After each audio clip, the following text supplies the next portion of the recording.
CLion, a cross-platform IDE for C and C++. Download now. Hello, everyone. Thank you so much for coming to my talk. It is an honor to be here to do my keynote at ACCU, the first conference that I ever did my first technical talk at. And this whole talk will be about how I came to this particular conclusion. So, if you ever see the username Campsy anywhere online, well, most places online, you're probably talking to me or someone trying to impersonate me. I graduated from San Jose State University in 2017 in the Department of Computer Engineering. I am a volunteer staff member at San Jose State, and I'm a mentor of the robotics team and have been so for about the last 8 years, and also a variety of other projects. I also do advising for mechanical engineering, electrical engineering, computer, software, and a whole bunch of other engineering groups. I am an ex-Googler. I was there from 2018 to 2024, and I worked on these assortment of products, from the first Pixel watch to the Pixel Buds Pro and the Pixel Buds Pro 2. If you've seen my previous talks, the Pixel Buds Pro 2 was not included because it hadn't been released yet. I didn't want to spoil that. And last year was when I started in the C++ committee. I just want to say I've absolutely loved my time there. I know there's been a lot of talk about people maybe not enjoying their time, but I think most of the committee, almost everyone in there, is brilliant and awesome and have had a great time. I go to more committee meetings if I could do so. All right, let's start off with the motivation. Why is this talk even happening? Why am I even here?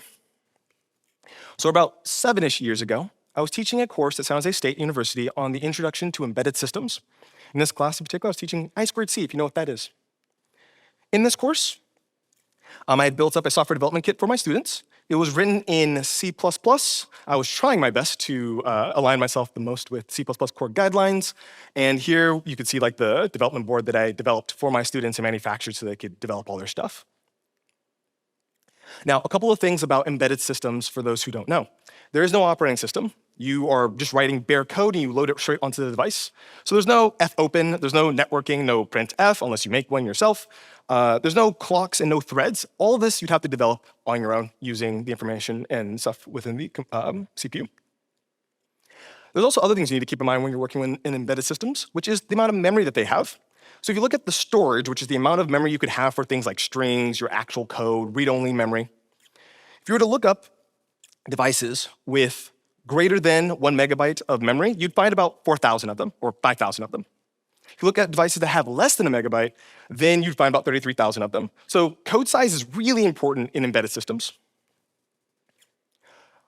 The same goes for RAM. If you look for the same things in terms of RAM, above 100 kilobytes, 7,000, below such, 31K. So very few devices really have a lot of memory that you can just use. So with so little memory, you have to ask the question of, well, how do you prevent memory fragmentation or running out of memory? And there are a couple of tools. One of them that is actually quite known, and this is actually also a safety critical thing as well, is only do dynamic memory allocation at the beginning or at initialization, or omit it completely.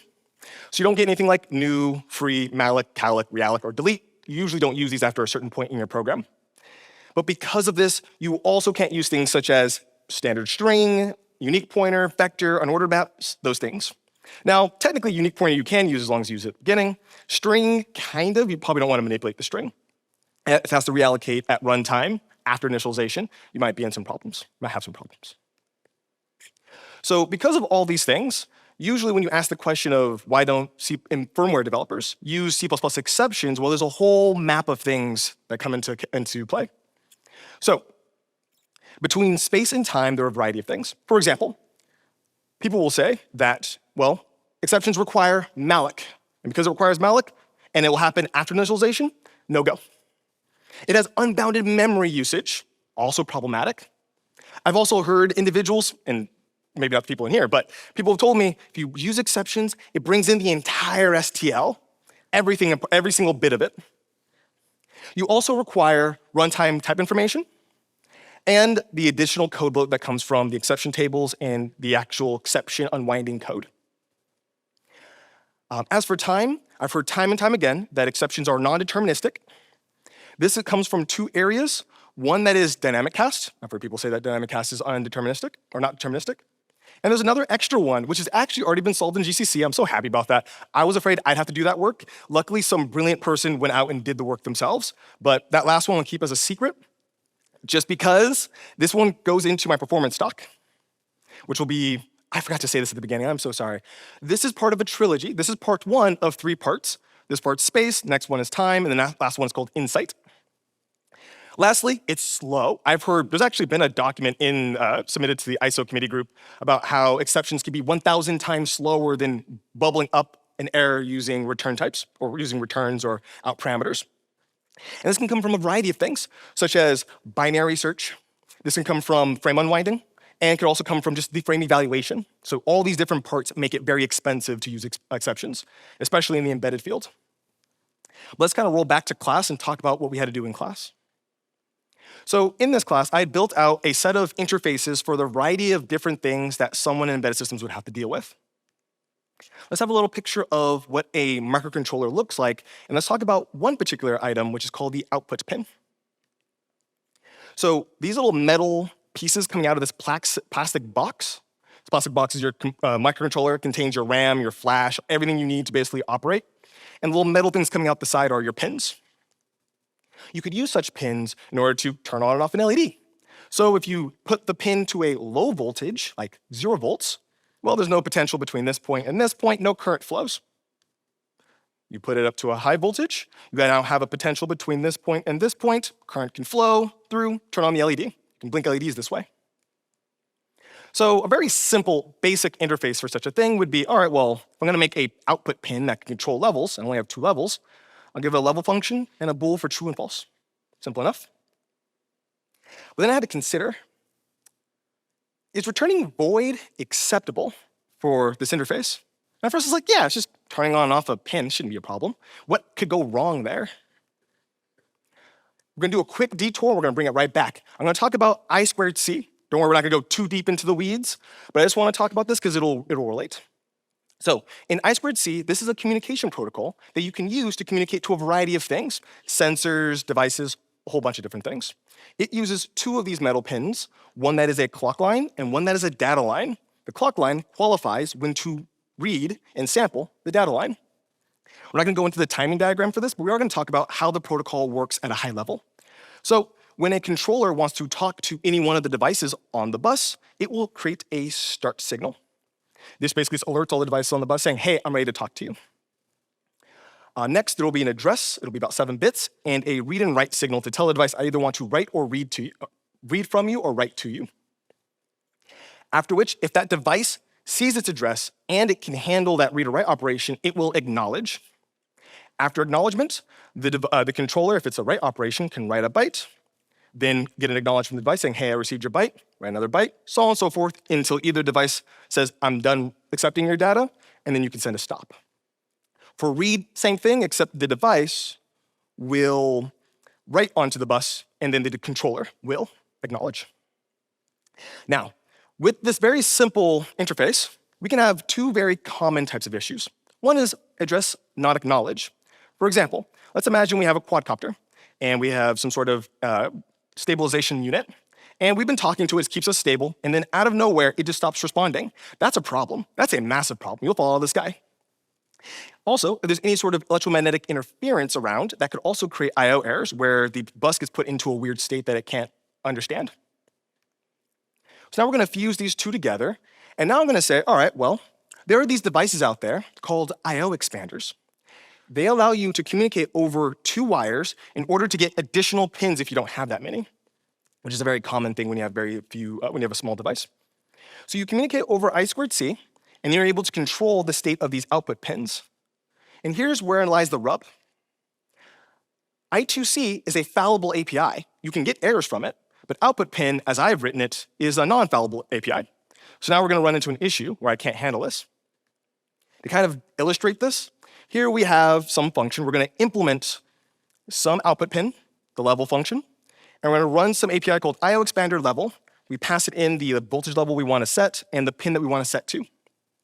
It does some compiler implemented stuff, and then returns back success, whether or not it succeeded or not. But if it doesn't succeed, what can I do? What can the program do? What makes sense in this particular case? Does it make sense to just terminate the entire application because this failed? Well, I'm not sure. But at this point, we're kind of at an impasse. We can't bubble it up because we haven't set the return to anything that's useful. And remember, exceptions are disabled. So I considered, well, when exactly are my pins going to be used? Is it really that big a deal? I could just let it be and be fine.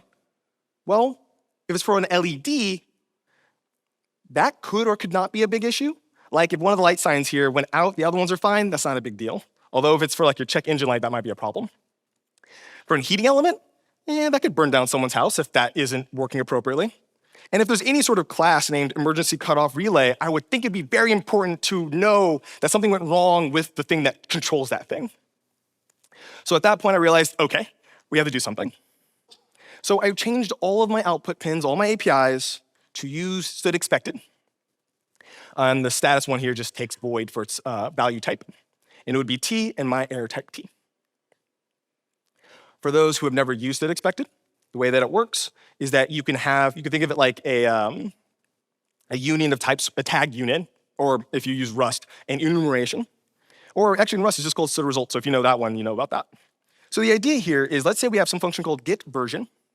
And in this particular function, we check to see if there's some precondition called device disconnected. If it is disconnected, then we return back an unexpected value of our error type. If that is not the case, then we can return back the actual value of what we expect. And that's pretty much how it works. It can be one of the two items, the value expected or an error type. Now, I'm going to look at some code, and we're going to look at how this changes depending on what error handling system that we use. So if we're using exceptions, this is pretty much what you'd see. Not much here, nothing really special. This is to toggle on an LED. We turn the level high, we wait a certain duration of time, turn it off, wait a certain duration of time, done. If we use stood expected, a couple things need to happen. We need to A, change our return type to also be something that can handle stood expected. And B, now for every API call that is fallible, we need to put in an if statement or some sort of conditional. Rust uses question marks for this. And I usually use macros for this, but this is how I would show it out. Oh, there's also the monadic approach. So I didn't have this in last time I talked about this talk, but people keep telling me, what about the monadic approach? So there's also another option here. You can do pin level, and then the next phase of what you want to do, and then the next phase of what you want to do. And if there is an error, it can bubble it up for you.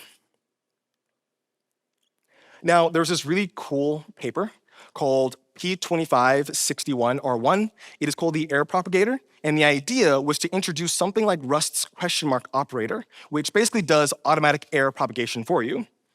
Notice, though, we still have the return type changed, but all the conditionals are, the syntactic sugar is added in so that you just do question mark, and you're done. And I will say, if this had gotten into the standard, this talk wouldn't exist, I wouldn't be here. I probably don't even know if I would have done my career in technical talks, because I would have just accepted that. Since I didn't have that, I decided to go with a macro. So we have this thing called sjcheck.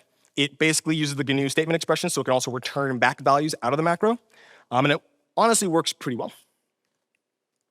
So now I had to ask myself, I looked at all of my interfaces and thought, how many of them have to return errors, could potentially return errors? And unfortunately, pretty much all of them, almost all of them. Certain things did not require it, but almost all of them required it. Why is that? Well, I looked at certain devices like, okay, well, what about the motor class? That wouldn't have those certain category of errors. Well, if I'm talking to a motor through I2C like this device here, well, that's another device that could err the same way that I2C could. Displays are the same way. So I could go on and on for all the various types that can use I2C, but that can just show you that this is quite vast. So I moved almost all of my APIs over to stood expected. And after 2.5 years, here's how my students felt about this. So yeah, no, for real. Number one, exactly. I would look at my code's assignments and I'm like, what are you doing? You can't just void cast all your errors away. And they're like, dude, it's not gonna be a problem. It's fine. It's just a small little toy project. Does it really matter that much? So I realized I was not doing good error handling practices, or at least my students would try to subvert them. My students that did use them, though, would be annoyed by the virality of all of the error types. Almost all of their APIs, private or public, would have to have a result or expected return type or something along those lines in order to propagate those errors. And another thing that students brought up, and I didn't notice it initially until I started seeing bigger and bigger projects be built, but the macros became noisy. They accepted them, but they didn't like the fact that in order to figure out what's happening here, you need to do this. You need to visually look at the code and blank out the parts that are part of the sad path and only try to see the parts that are the happy path. So you're going between these two phases. Oh, and people after my last talk asked me, well, I think you should have your students use the monadic approach. I started with that initially. I just didn't put it up here before because I didn't think people would care. But they quickly said no to this when they saw this. It was like, hold on, I need to make a lambda for every step of my code. Why? No, I'd rather just write normal code. So they really did not like having to do the monadic approach. So every single semester, my students would always ask, we're learning C++. We've been learning C++ our entire career. Why can't we use exceptions? And what I do is tell you everything I just told you here. I show them all this. I show them something representing this particular diagram and go, all these things are the reason why we can't use exceptions. And most of my students accepted it. They're like, cool, all right, that makes sense. I'll move on from there. I'll notice how the world is. But some continue to ask why. Some asked, why is it non-deterministic? Why does it have to be slow? Why does it bloat the code? Why is it necessary? And why does it even need heap? What's the requirement for heap? And I would give them an answer that I had read in articles, that I had read from other people, that I had heard from other places. But after a while, as more and more students asked this question and dug deeper and deeper, eventually I realized most of them would accept. I'd be able to debate them and convince them. But I realized that I didn't fully understand. Like, I knew a little bit, but I didn't know the deep down reasons why it's not deterministic.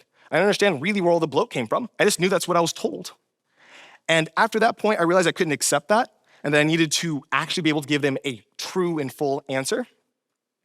So the only way to make that happen is to actually make exceptions work on ARM, on our little embedded system, make that work. And once I can show them, hey, here's why we don't do this, it's because it sucks, then we'd be able to move forward. So I'm not gonna spend too much time on what's on this slide. It's basically just the command that I use to compile stuff. There's a lot of stuff here. But really, it's just the code on the right-hand side. All I wanna do is go from here, throw an exception, and end up in this catch. That's all I want. Here's the first barrier you will find if you try to do this on an ARM chip using the compiler that's provided to you by the ARM company. Exceptions are disabled by default, meaning anytime you try to throw, it will always terminate. No matter how valid your code would be on any other system, it will always terminate whenever you throw.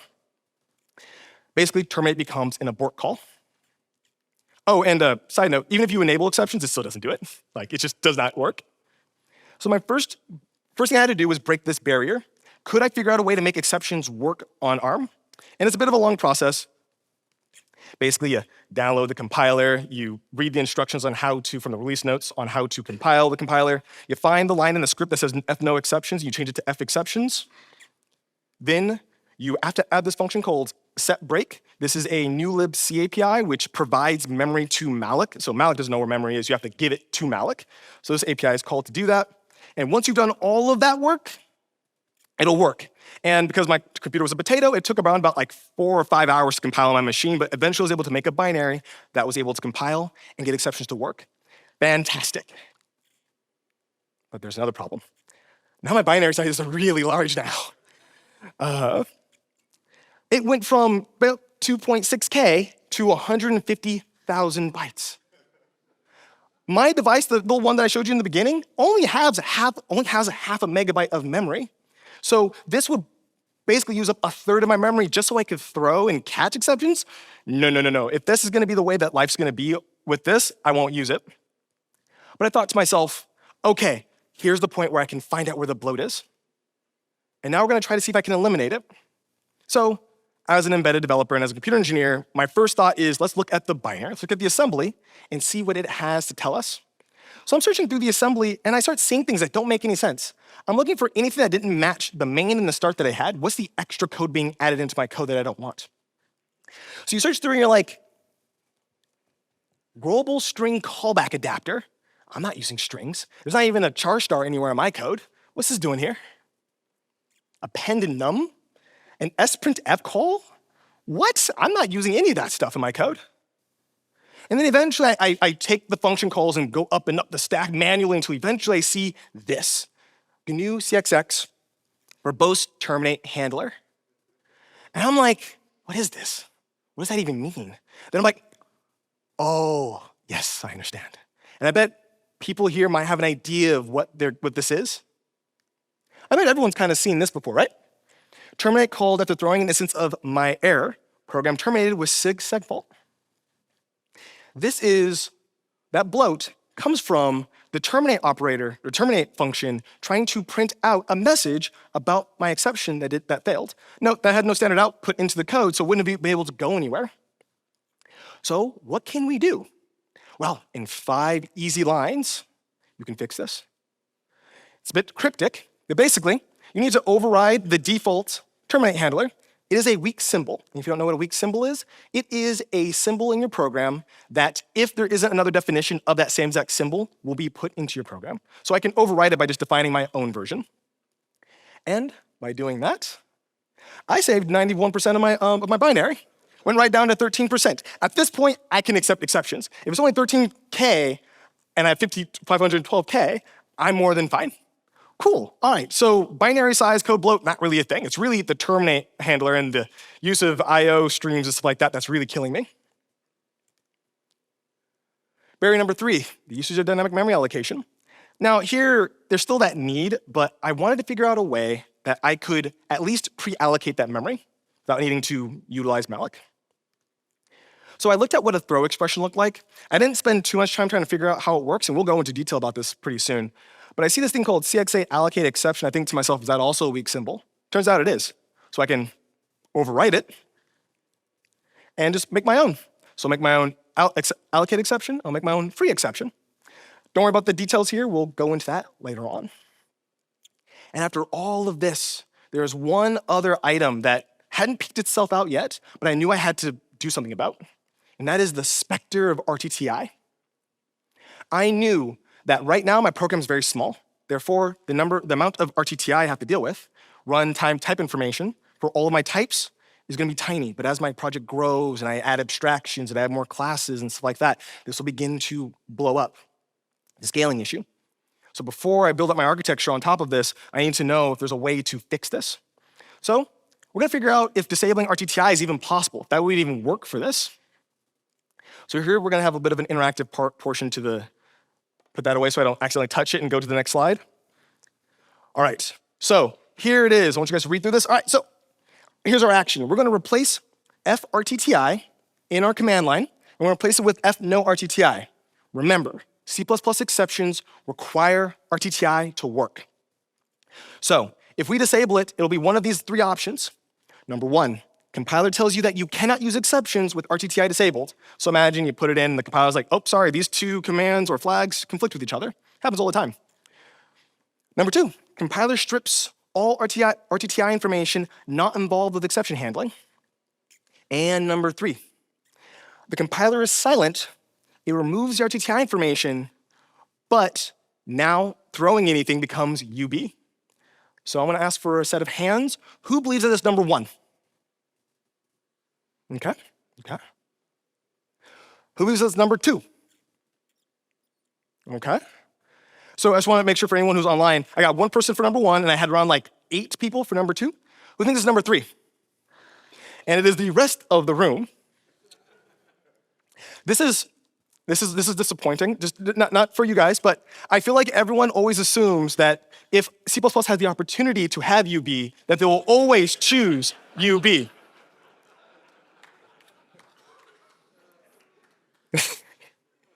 guys are all wrong, though. It's number 2. Really neat. GCC realizes, hey, if you're not going to throw it, I don't need it for exception unwinding, therefore I can remove it. I can garbage collect it at compile time.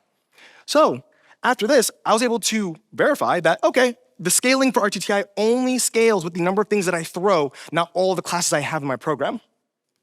So as far as I'm concerned in this little chart here, malloc's not actually directly required, so I don't have to worry about linking malloc into my binary. The whole STL, that was terminate's fault, but you remove terminate and replace it with your own, good to go. In RTTI, it's still there, but it's reduced in scope. And I get asked this all the time. If people are like, I don't want to do all those steps you went through to get this to work, how do I make this happen? If you use a project called picolibc, It's a fantastic C library for embedded systems, and actually in general, I actually highly recommend it. It comes with GCC exceptions enabled, so you just gotta link it in and it'll all just work. But at this point, I had seen enough. This is all I needed to know that I could potentially move my project over to exceptions and be perfectly fine. So I made a very large PR to move everything over to exceptions. And I also closed another PR that was moving everything completely over to result types. I kind of did these both in parallel just to make sure that I could see the differences between them. And at the bottom, I added a bit of a note. It's kind of small to see, but it's basically me saying, it was decided to transition to exception handling exception handling rather than using result types, because for large enough projects, exceptions result in smaller binary sizes compared to using result types. I wish I had added more to that section because it would have been useful. But here's what happened. When I had to test all my code to make sure that my refactor had worked. So my blinking programs, they grew in size. Makes sense, because I need to use exceptions. Exceptions bloat your code, that makes sense. But then I tried an MP3 project that talks to an SD card and an MP3 decoder and a display and other things like that. And that large project, which amounted to around about like 60-something kilobytes, went down to like 49. And at that point, my brain was blown. Because I was like, hold on. I've always been told, at the very least, that I'd have to pay for using exceptions. That would be very costly. I was willing to pay for the cost, but I never expected it to make my large project get smaller. And at this time, this was about 4 years ago, I had sat there and I thought to myself, I should tell someone. But about 4 years ago, I wasn't certain about telling people, because a lot of people didn't really like exceptions, and I thought that me going out there and trying to talk to people about it would result in probably a lot of I was on Twitter at the time, I was assuming how to get the brigade at me, and it's like, no, you're dumb, you don't understand what you're talking about. But this all changed in CPPCon 2023 at the ISO C++ meeting. So I went to a talk called Things Happening in SG14 by Patrice Roy. At this particular slide is really important because this is the particular thing that I went to asking questions about. It is about using external memory for vector. In particular, you can use this thing called PMR vector, which allows you to supply your own memory resource to vector. And the thing that we were having issues with was pushback. So if you exhaust the memory inside of that particular allocator, is there any way that you could report the error or report that information? Embedded developers wanted to have that ability versus just aborting. And I told him afterwards, it's a shame that embedded developers don't just use exceptions because it would make their binary smaller. To which he says, wait, what? And I was like, yeah. So I explained to him everything I just explained to you guys in this whole little journey. And he was like, wait, do you have any data on this? And I was like, kind of. Some of the other stuff kind of got wiped out, but I can generate some data and kind of demonstrate what I'm talking about. And he's like, cool, bring this to the SG14 meeting we're gonna have on Wednesday. We can talk about it there. So here was my original hypothesis, because I had to figure out why exactly this particular thing was happening, why small projects got bigger and big projects got smaller. So here's the cost. The cost for using result types is something like size of n equals a times n. The average cost per call is some value a, and the number of times you have to check a function call is n throughout your code for the entire project. The cost of using exceptions is S of m is equal to bm plus e, where b is the average cost of the exception metadata per function, m are the number of non-leaf functions you have, and I'll explain what non-leaf means later.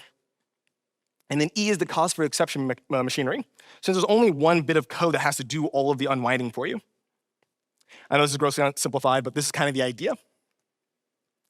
Here's my assertion that a times n is greater than b times m. Now, I didn't know what a or b was, but I do know for a fact that you probably call more functions in your code than the number of functions you have in your program, right? Makes sense. So from there, I thought there had to be some sort of relationship like this. You start off really small with result types. You start off kind of large with exceptions, but at some point they cross. And using exceptions would have been the appropriate way to save memory if you cared about memory size. Code size. So here's how I went about generating this little experiment. So you can see this little diagram here. I was doing it, hopefully this makes sense to you. So here, you can think of this box here being main, and it calls a sequence of functions that can all report back an error.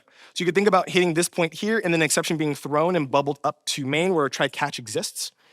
With each one of these functions, there's also these different sets of groups. So main will call down one stack, and then return back up through the error path, and then do the next one, and do the next one, and do the next one. And I wanted to see if I made a whole bunch of random programs that looked like this, what would the code size be like? I understand it's a really gross simplification of what programs are like, but I wanted to at least see what this data would give me.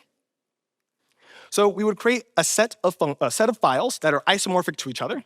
One called accept and one called result. They do the same exact thing, except one has a different error handling system. The parameters that I could modify were the number of files I want to generate, the max function depth, the max error size, and if all classes in this code will either have trivial destructors or not. And if they didn't, well, actually, that's not super important. And there's also the groups. So the number of groups, the number of functions per group, and the classes that have destructors were all defined by a random generator. There are so many different parameters that I could change. I decided just to throw randomness at it and generate a lot of files to see what comes out of it. Bit of an example of what the code kind of looked like. I know it's weird. It's not really like real code, but the point was just kind of get something to happen. The use of volatile is just to create side effects. The compiler is so smart, it'll eliminate almost all of your code if you just let it do so. So we have some class, it creates an instance. You pass in something that has a side effect. You call a trigger, which also has side effects. So GCC and Clang won't eliminate it. And you just do a couple of things, and then you would call one function deeper. Here are the groups, and it's function 8. I don't know why I put the 8 over here, but that's how I did it. And this is how the code looks for the exception code, and then the accept code, the result type code, would be this code just with if-else statements, and the constructors would be factory functions now. Cool. And this kind of shows how they relate to each other. So when I generated like thousands of these files, and here's just one of the samples that I had, I noticed that I pretty much saw what I expected, where if you look at this little size delta, you can see that it pretty much shoots down to the bottom. As you add more numbers of checks into your program, between exceptions and result types, your binary size will begin to grow larger. And when you zoom in a little bit, you'll see that that crossing is around about 550. This is architecture dependent, but what I saw was that it was about 550 for a particular core that I was developing this on. And it can change depending on things. You can see there's like a lot of variance between these numbers. I know this might seem really interesting and really profound, but I just want you to know this was not to convince anyone here. This was simply to show you that something was here. I wanted to at least know that before I began this whole journey and really dug into this, that there was something that would actually show me that there's something about result types and exceptions that differ. This is my hypothesis has been somewhat proven, not completely, just kind of I see a hint. I knew that it was time to really dig in. Now, apologies, this part's gonna get deep. And I warn you, we're gonna go deep into the ARM architecture. If this goes over your head, don't worry about it, just relax. Maybe get out your phone, go on Reddit a little bit, just kind of don't worry about it. We'll have conclusions stuff after the end. But we are gonna go pretty deep into how exceptions work in ARM as a whole, but more tailored towards specifically the embedded system side. What will not be discussed here? Nested exceptions. We're not gonna talk about nested exceptions. It's more complicated stuff that we don't need to get into. We're not gonna talk about anything other than table-based exceptions, or what Bjarne and everyone else calls zero-cost exceptions. There is also set jump, long jump, and I prefer the table-based. I think it's superior. And we're also not gonna talk about dwarf as a fallback because it's not necessary for ARM whatsoever, and has also very low information density, which would actually be counter to what I'm discussing. So just a little side note, dwarf is really what makes exceptions really bloated. Take a little drink of this. All right, so we have this program here. Very basic. We're just gonna evaluate this. We have some function foo. It calls a function called bar. Bar has an object that is destructible. It calls baz throws. So we wanna go up, destroy this object, come up here, get into this catch. And that's what we're gonna go through today. Alrighty, there are 3 types of functions with regards to exception handling. Leaf functions, trivial or transparent functions, and reentrant functions. These terms are leaf functions were already coined by other people, but reentrant and transparent are my own little terms for it. Leaf functions call no other functions, contain no destructors, and have no try-catch. You may think, okay, there's very few functions that exist like this, but you'd be surprised, especially when you turn on inlining. A lot of the times your computer's just doing a lot of math and pointer arithmetic. It doesn't need to actually call other functions if it doesn't need to. Think about getters, think about like sum functions, those kind of things. Transparent functions are functions that call other functions but do not have objects that need destructors and do not contain a try-catch. And reentrant functions are basically like transparent functions except they contain a destructor or a try-catch. And if we were to evaluate all the functions we just showed in this little example here, foo and bar are both reentrant, baz is transparent, and there are no leaf functions because that wouldn't make for a really good example. All right. In order to really talk about exceptions and unwinding and all of that, we need to understand how the calling convention for ARM works. It's actually very concise on how it works. And this is particularly for ARM embedded. So registers R0 to R3 are used for passing and returning parameters. R4 to R11 are callee preserved registers, meaning that if a function is going to do some work and it's going to store information in these, it expects those particular values to not change between function calls. 12 is also a scratch register which can be used for passing parameters and other things like that. And then register 13 is your stack pointer. Register 14 is your link register. So rather than putting the return address on the stack, it can just put it into a register, and then if the function needs to put it on the stack, it can. And then the last one is the program counter. Here's a small example of some assembly. We don't need to really understand the assembly, but I'll walk you guys through it. So the way that calling a function in ARM works, the first thing that it'll do is it'll push the return address onto the stack if it's going to call another function. There's a need to if it doesn't call any other functions. And it'll push any registers that it plans on using in the function onto the stack as well, so it can restore them later. It'll do whatever stuff it needs to do. It might put a value into R0, which would be the return value. And then it pops what's on the stack for R4 back into its previous place, so the caller gets its R4 back. And it pops the link register, the return address, back into the program counter, causing it to return. So you can have one single instruction for popping all your registers and also returning. So in this whole thing, I have this particular map here, the virtual ARM CPU and SRAM. The question marks are basically undefined information. We don't know what's there. These are the registers that we'll be dealing with. All these other ones we don't really care about. And whenever you see brackets bar plus, or brackets bar in a register, that is a particular function's value for that register. When you see, like, let's say bar parentheses plus 14, that is from the start of that bar function plus 14 bytes down into the assembly. And then when you see something like object bracket something, that's just saying that this is that section of that particular object stored into RAM. Let's get started. So we are currently here. So let's evaluate what a throw looks like in C++. And this is one last thing to say for anyone who really cares about the really nitty-gritty. This is for the Itanium ABI only, not MSVC and other types of compilers. So when you perform a throw, such as throwing some error object that only contains nothing, but you have to at least have a byte inside of it, it'll turn into this expression, or this assembly. We move the value 1, the size, into allocate exception. We do some other work here, and then we call this function called cxa throw, and there's a type info object in memory right at this location. The guidelines for throw is that the first parameter is the pointer to the thrown exception, to the memory allocated for thrown exception. The next parameter is a pointer to the type info. And the last parameter is a pointer to the destructor, which, if there is no destructor, will be set to null pointer.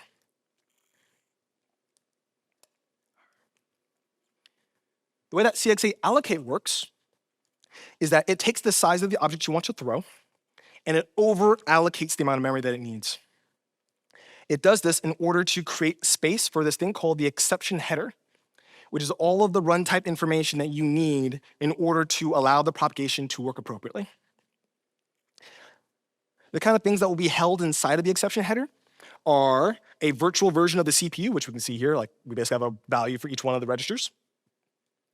You'll need to keep the type info of what was thrown so you can compare it to your catch blocks when you get to them. You'll also need to hold the destructor so you can call it later when you free the memory. And then there's some extra cache. So if you need like to keep state and other things like that, that's where that information will be placed.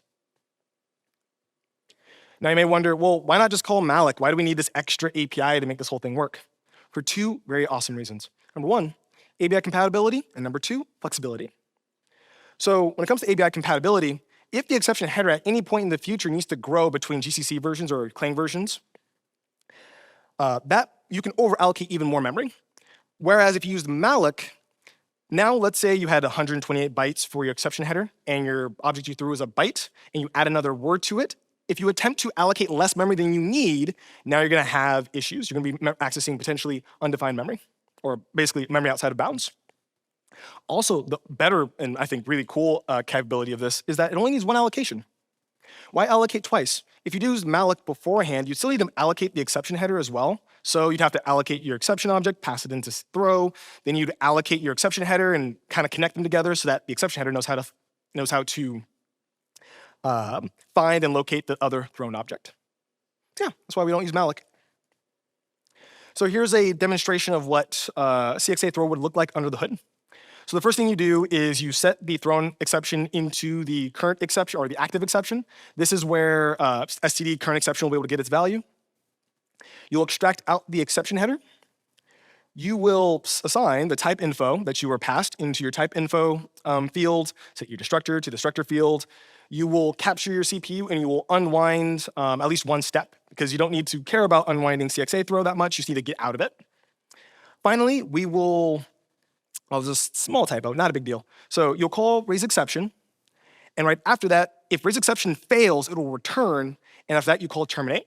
The typo is that you're actually supposed to set the exception to handled right before you call terminate. So not a big deal though. So after we capture the CPU and unwind once, or actually once we capture the CPU, we'll get something like this.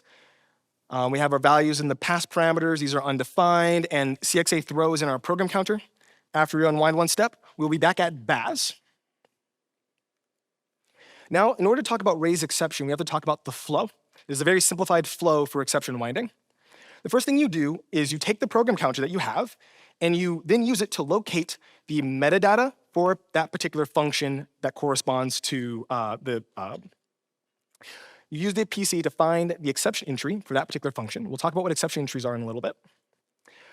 The exception entry has information that'll tell you about how to unwind this particular function or how to handle it. So one thing that you can ask the exception entry is, hey, should we refuse to unwind? Should we just terminate? Is this a no except function? If it is, terminate. If not, check to see, hey, is this reentrant? Can we enter this function? If no, well, you unwind it because there's nothing to do here.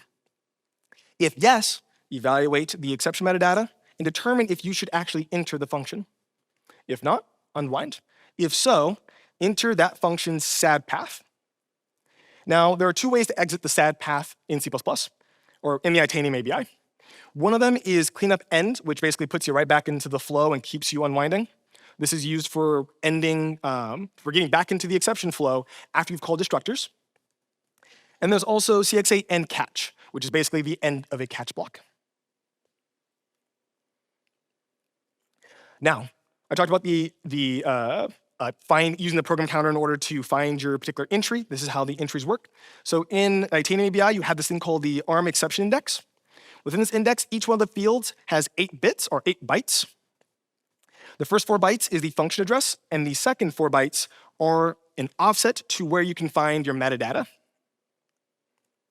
The ordering is ordering relative to the ordering of your functions in your assembly, in your actual file. So for example, if you were to disassemble your code and your first function is like foo, and after is bar, and after that is baz, well, the ordering will be foo, then bar, then baz in the index as well. This allows you to do things like a binary search in order to cut the thing in half and find the entry that you're looking for. Okay, this is a bit of a C struct or C++ structure of what this would look like. So you have your 32-bit number for your address, and then you also have this union, and this is actually a type-safe union. There is a tag in this. It's the 31st bit or 32nd bit. Doesn't matter. But the most significant bit is the one that tells you whether or not it is this field or if it's this field.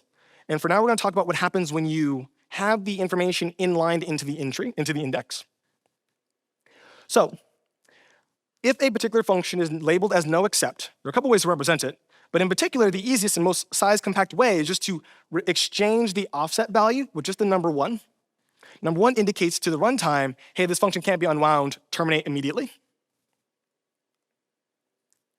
And if you have a transparent function that is not no except, then you only need 3 unwind instructions, which we'll talk about a little bit later.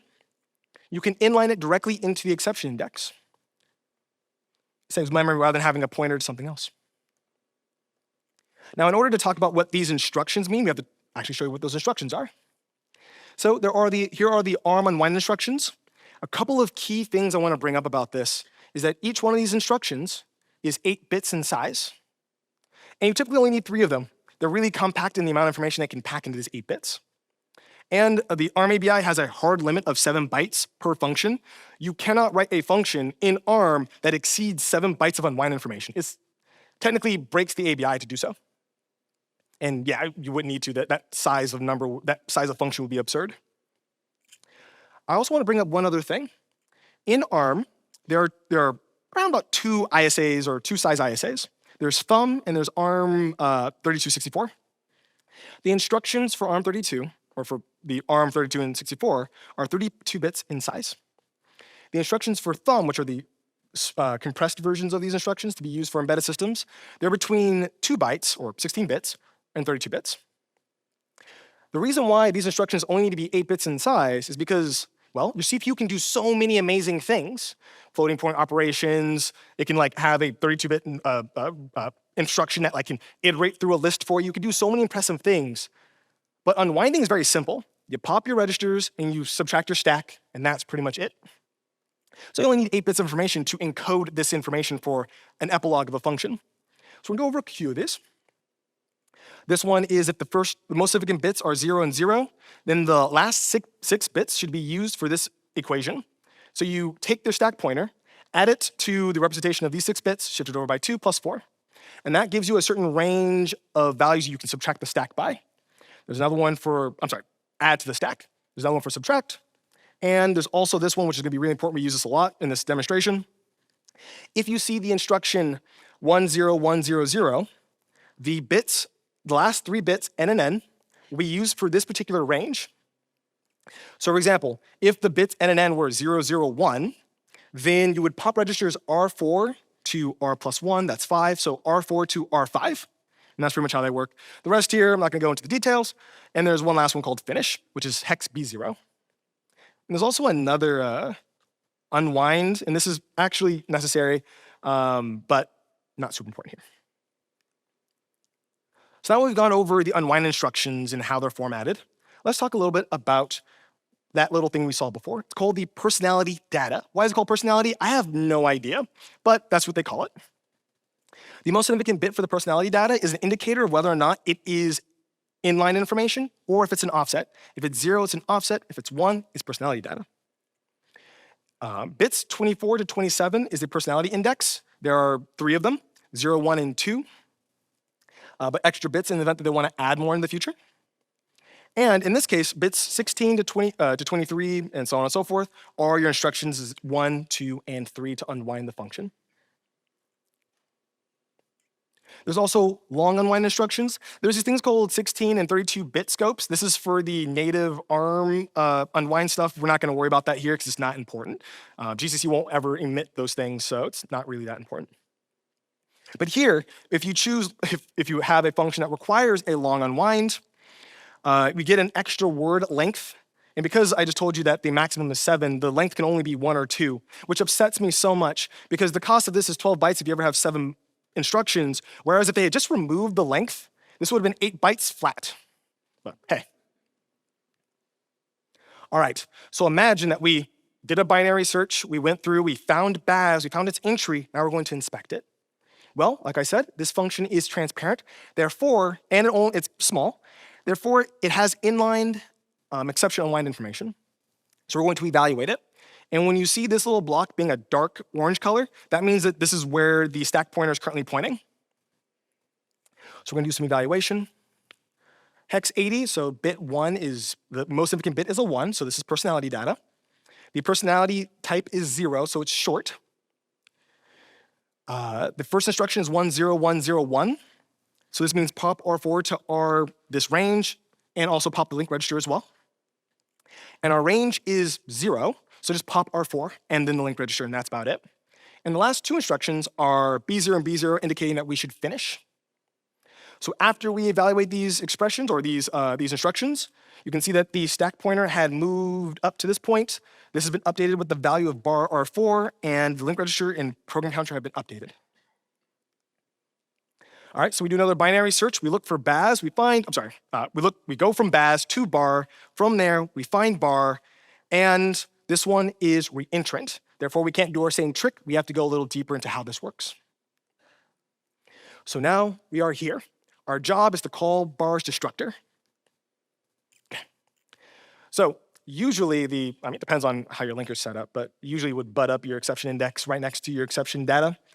And it contained inside the exception table or exception data table, you have only two types of information there. You either have long unwinding instructions because they can't fit in 32 bits, so they'll be placed in this little section here. And in between those, you'll also see GCC language-specific data areas. We're going to talk about what that is. So it's called the LSDA.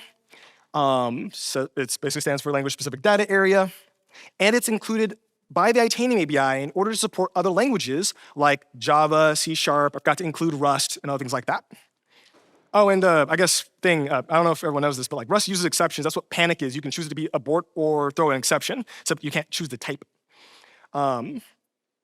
It provides a mean to allow exceptions to propagate between languages. So for example, I could give a C++ callback to a Java program. It could do some other things, call that API, throw an exception from there, bubble up out of C++ to Java, and then back up to C++ and be caught. What the cool thing about this particular thing is that you can, I was gonna say abuse, but you can leverage it. GCC leverages it in order to generate an agnostic exception data for C++. This particular agnostic data can be cross-platform, or at least it's easier to deal with, and it can have one set of code to do every platform. Oh, and then side note, data is aligned to 4 bytes. So the first thing on the top of the language-specific data area is the personality function. It is just an offset to where the personality data is. We're not gonna ignore this because we don't need to worry about it. We're gonna do the work mentally of this function.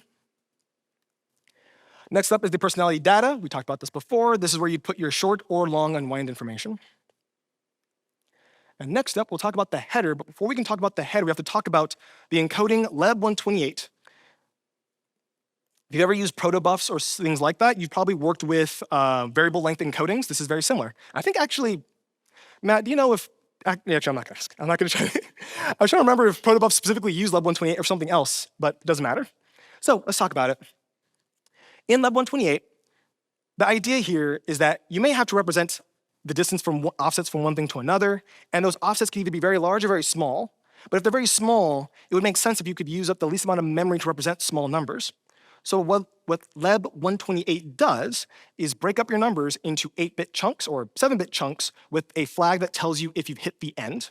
So you can have your cursor here, you read this value. If you see a 1 at the most significant bit, it says continue. When you reach the next byte, and the most significant bit is a 0, you know that you're done. Once you found your last byte, you take the 7 bits that you found, you concatenate them together, and then you have your final number. Cool. So anytime you see a little yellow box here, that is a leb128 encoded value. So now we can actually talk about the header. The header starts off with a dwarf information value. Because I usually disable dwarf in my final binaries, this is always FF. And as far as we're concerned, it'll always just be FF. It just takes up space in our LSDA. Next up is a type table encoding. It is a single byte. And it basically tells you whether or not the values in this are either absolute addresses or relative addresses. Again, not super important. Well, at least it's something you need to know. Then you have an offset that tells you where the end of this data structure is, so you can access other fields from that point. And that is leb128 encoded. You have an encoding for the call site, which is this little table here, which we'll get into later. And then we have the size of this particular area called the call site. Now, In order to evaluate the call site, I'm going to show a bit of an example of how we break up a bit of a function into separate scopes. So here are all of the important scopes that matter for this particular function. Oh, and assume that log is no except in this case. So if we're at scope 1, and object is being constructed but throws an exception in its constructor, all you have to do is pretty much unwind, right? Typical C++ rules, just unwind from here.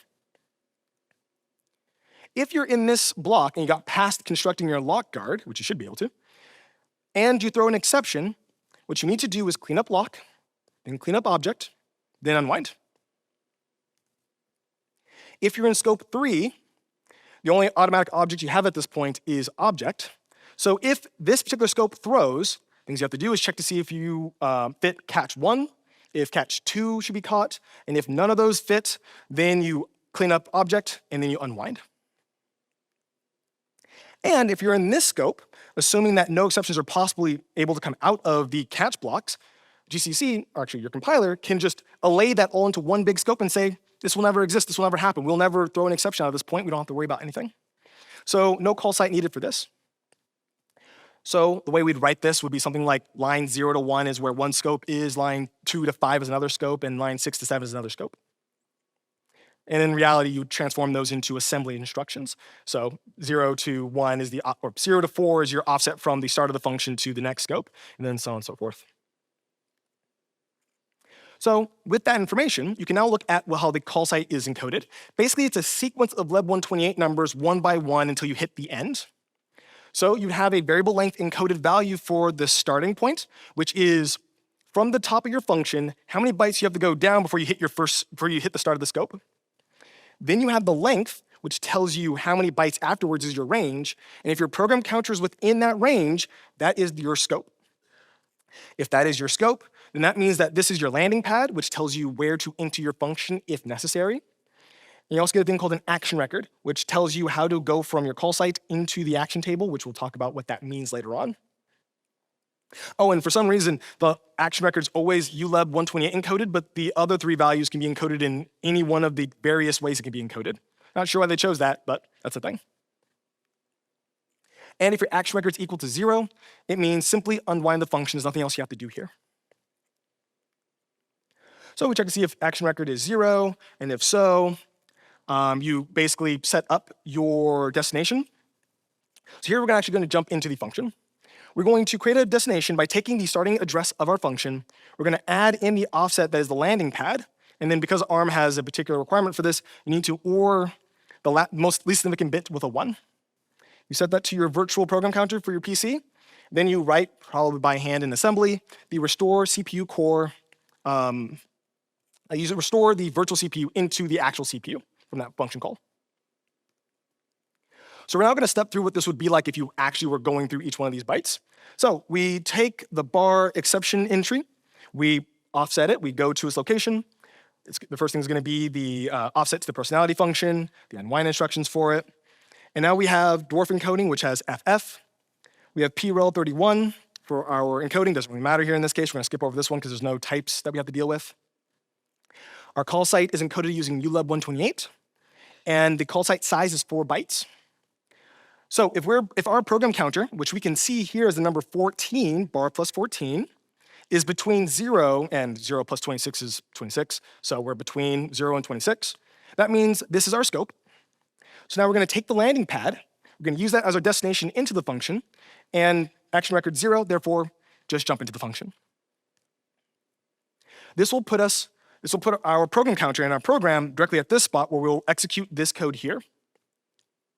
Now, the way that the SAD path for destructors works in C++ is that you have, the first portion of it will be loading the address of the object that's on the stack into your first parameter. Then you call destructor. Then when you've gone through all the other objects, or pretty much you hit a CXA cleanup call, that end cleanup call will recover the exception object, will set the state to unwind frame, and will then recall raise exception. You can also have multiple objects that need to be cleaned up. So if you have those, they'll just concatenate those right next to each other. And if your compiler's doing a really good job, it'll ensure there's only one version of this in your program, such that you can just kind of jump into one or in the middle. So you can have one landing pad that starts you over here and cleans up everything, or you can have one that puts you right here and only cleans up this particular object. So we use cleanup end, so we'll go here. I'm just kind of showing the short circuit that you just go all the way over to this point, you unwind your function, get back into your exception index check, and you continue up the chain. All right, one last little thing to add in about the reason why we need to use some sort of other memory for exception handling, destructors. You don't know how much memory your destructor will utilize whenever it is called. Therefore, if you call your destructors and they used up a lot of stack memory and you put your exception object on the stack, it could be blown away. I believe MSVC does that, and then when it realizes it has a destructor that needs to actually use up too much of the stack, it will relocate the exception. That's an approach. I like the approach to just put it somewhere where it's just safe automatically. So now we're here, we're gonna unwind bar. So we go back to that offset, or we have the entry, we look at its unwind instructions. At this point, this bit no longer matters because it's no longer in a place where it has any context, where it being inline or not means anything, but usually you ignore it at this stage. It could be a 1 or a 0, it doesn't matter. We are personality 0 because it's simple enough to write on the slide. And all we have to do is add the stack. We look at the n and n value, which is 2, which means add to the stack 12 bytes. So if we do that, the stack pointer moves up 12 bytes. This has been updated. And next, we're going to pop R4 and R5 and the link register off the stack onto these registers and finish up. We have now unwound bar. Final round, we're now going to enter foo's catch block. Let's see how it's done. We're going back to this example here. The way that exceptions or your catch table is, the different types that you have caught are encoded into the table is in this thing called the type table. The type table contains a unique set of all of the types caught in your function. If this function had nothing but try catch, try catch, try catch, try catch, and you had 1,000 of them, and each one of them was just trying to catch timeout, this table only contained one entry. So it doesn't cost more to have more of the same type caught in the same function. But now you're wondering, okay, well, how do we know catch order if this is a unique set? It might not be ordered appropriately. And that's where the next table comes in, which is the action record. The action record contains information about the ordering of your catch blocks. So you will, wherever that particular action table is for your particular call site, you'll take a look and it'll be, the first value you'll have is the filter number. These are all leb encoded.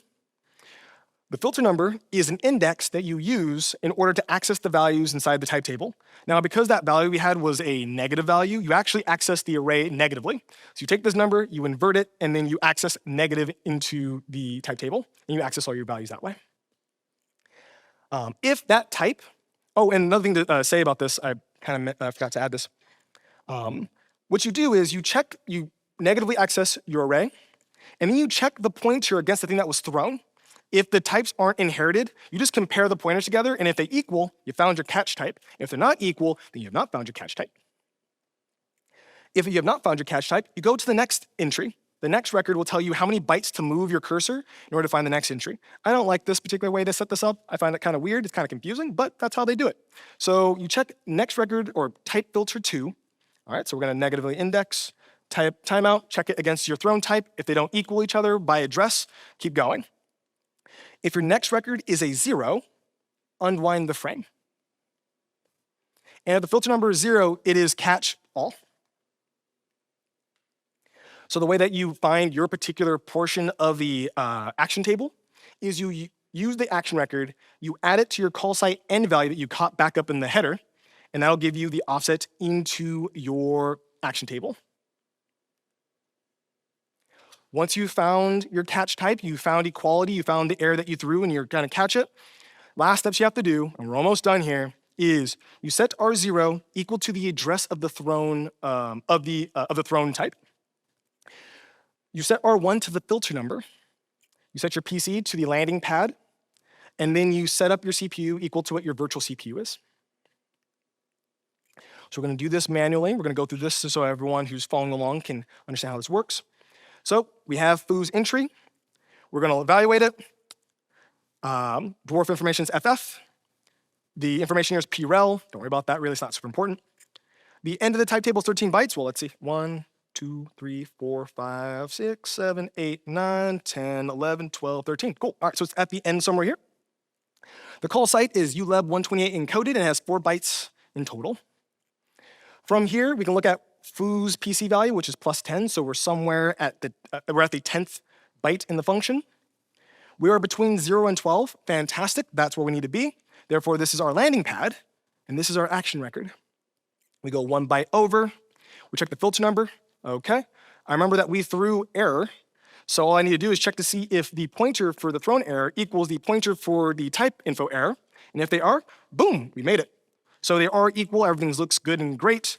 We're going to update the CPU to the values of our thrown type and our filter number and proceed. Now, cool fun fact, catch blocks are switch case statements. That's all they are. Deep down, they get turned into switch case statements. So that filter number that we had is the value that you put into the switch, and your order is your case. So we just do a comparison to check, hey, is R1 equal to the value 1? It is. Okay, so skip this branch if not equals expression or instruction. Here you'll meet your first your catch block. We'll call this function called CXA begin catch. This will do some work such as setting the exception to handled, and we'll also return back a pointer that is adjusted to where the actual exception is, not the exception header.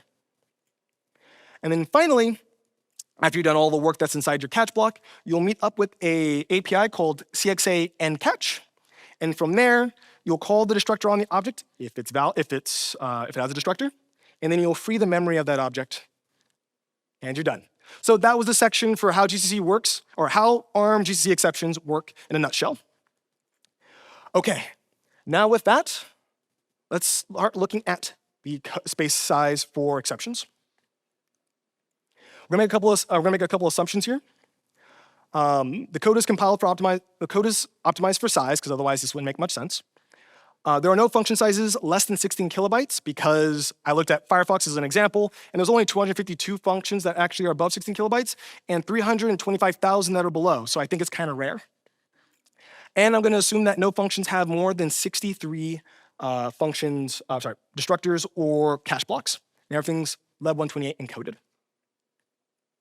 All right, so the index entry, one index entry is 8 bytes in size by the ABI.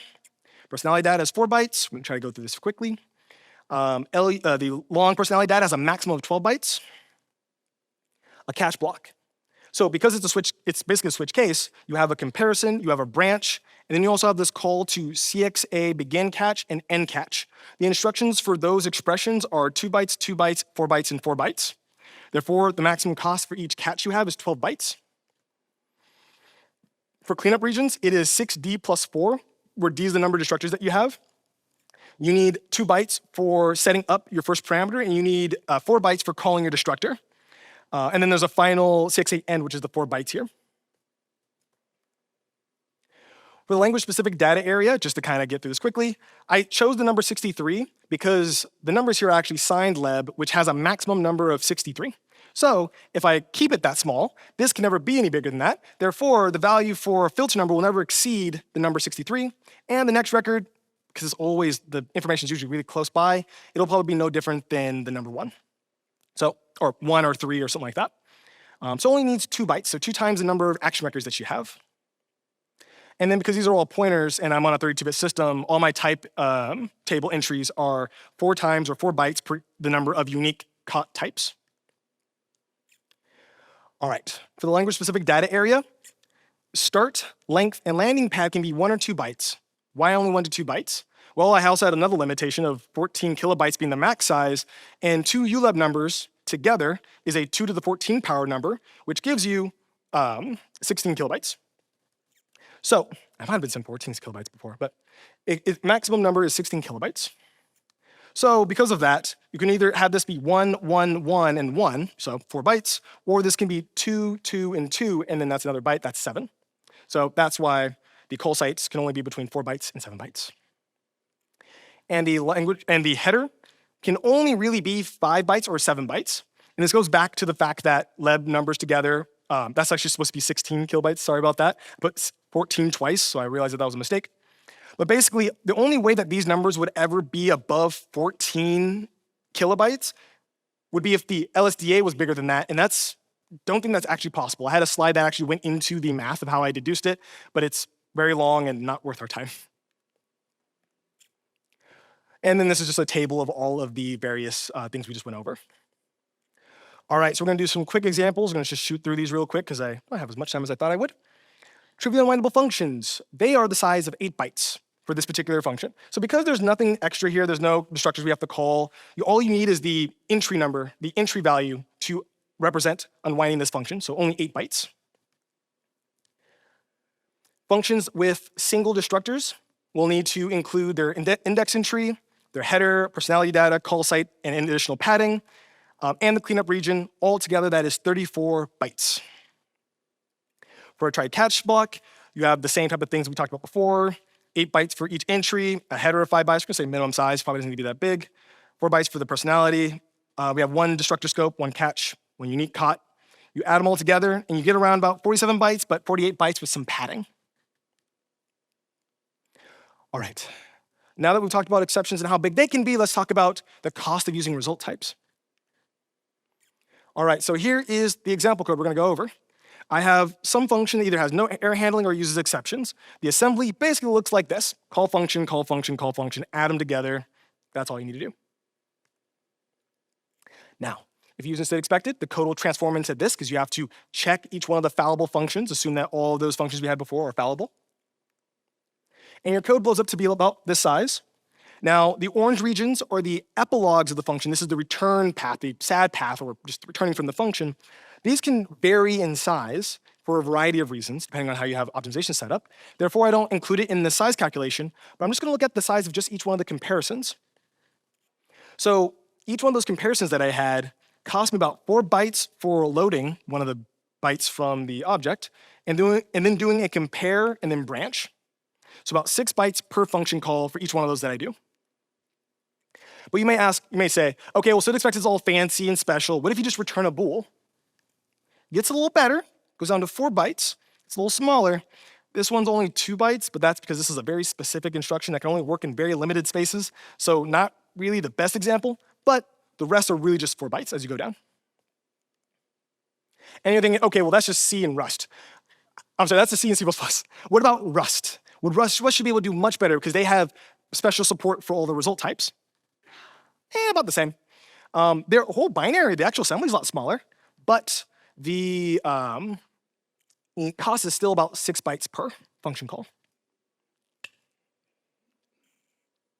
And there's a weird thing where I made the object be U32 and it was 6 bytes. For some reason, when I make it 64 bytes, it goes down to 4 bytes. So that's a little weirdness with Rust. I'm not sure what that is, but maybe Rust can optimize that and figure out how to make that change. But yeah, so overall, between 6 bytes and 4 bytes per each one of our checks. And now to a bit of my conclusion. We're gonna talk about distributed error handling versus centralized error handling. Distributed error handling is a form of error handling where every single one of your functions has to do the work of propagating errors in. The work of error handling is distributed to everything. When a function calls another function, it has to do the work manually of either handling the error or propagating it up. Using a return value or an out parameter is a form of distributed error handling. Centralized error handling is a form of error handling where a single mechanism is utilized in order to get from the point of detection to a point of handling. No code has to do anything to participate in error handling. All code is handled automatically by the compiler, or the metadata and stuff is handled by the compiler. Normal code and error handling code are in separate domains, and exceptions are obviously a form of centralized error handling. And here's my claim. Centralized error handling schemes have an advantage in terms of code size compared to distributed schemes. Point number 1, branches are not free. If I had a function where I had to do a lot of operations where each one of these could fail, as I add more and more of these operations, the size scales. Whereas for the function that used exceptions, I get a baseline of 8 bytes. Here's a little bit of a comparison of what that would look like between memory. As you add more and more of those checks, you use up more and more memory.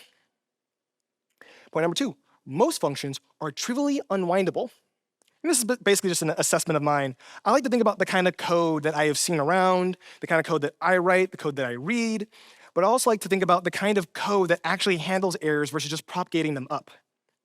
And I have to think about how often do I really utilize non-trivial destructors. I do use them quite often. I love using destructors when appropriate, but in general, I try to avoid them. And I try to write code, especially because my code is safety critical or embedded, I like to make sure that I limit the amount of extra things that have to happen in any one of my functions.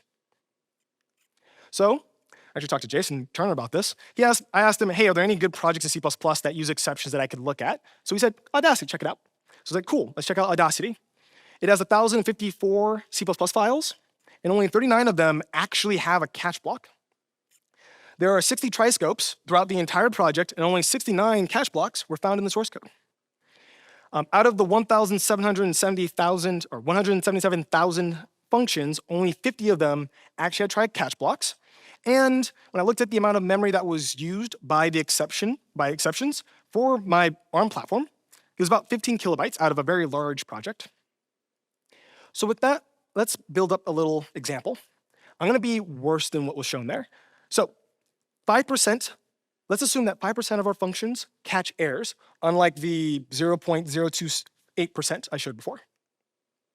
Let's assume that 25% of functions allocate objects with non-trivial destructors. About 55% of them are trivial unwindable. And finally, 10% of them are leaf functions. Now, for the 50 functions, the minimum is 48 bytes, but we're going to bump that up to 64 to say that's an average across our entire project. For the 255 cleanup functions, we're going to average that out from 34 bytes as a minimum to 46 bytes. For the 550 functions, because from my experience, I've seen that most functions usually fit in the 8-byte slot, I'm just going to use 8 bytes here. But you can, if you see the example and you want to modify it yourself, you can always play along. And then finally, leaf functions utilize 0 memory, so they don't need to have any memory inside the exception handling, inside the metadata, because if you're never going to throw out of them, you'll never need memory for them. All right, so we take these, we sum them together. We get 27,100 bytes. Now we're going to compare them to how many checks would we have gotten if we had just not used exceptions but used result types.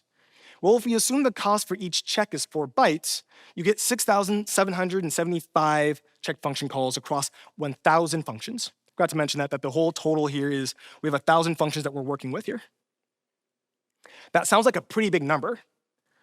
But when you break it down for the 900 functions that actually participate in error handling or function calling, that's about 7.5 checked function calls per function. And this is only including the 4 bytes for that call. It should be more because we have epilogues you have to deal with for the additional return paths you have to deal with. But what if the cost per check is 6 bytes? Well, now this number goes down to 5 checked function calls per function. And even worse, let's add in 2 extra bytes to the epilogue. And now we've gotten down to 3.76 function calls per function call. That becomes unbearable. And again, when I looked at the other numbers that I had in my graph way back when I said don't worry about this, I noticed that my number was 16.2 bytes per checked function call. So how does C++ exceptions enable smaller binaries? It reduces the cogen of calling fallible functions. The unwind information scales with the number of functions you have, not the number of functions you call. It eliminates additional return paths in your functions. The unwind information uses a compressed form of instructions. I wouldn't use actual ARM instructions to return from a function if I'm doing error handling. I could use a smaller, more compact representation. And you only pay for the exception mechanism once. Lastly, I want to add this in. This works for ARM. Everything I said here works for all the different variations of ARM. TI DSPs also work for this. AMD 64 also has compact unwind instructions. MIPS, I have no clue. And RISC-V uses Dwarf, which at some point, hopefully they'll have their own compact version. And I have to say, this is not even the final form of exceptions yet, because it can be even smaller. We don't need the omit byte. We don't need the type table encoding. Just make everything ULEB 128 and we'd be fine. It will reduce a lot of memory. The next record, get rid of it. Just do a length and a number of items. We could reduce the code size for our LSDA as well.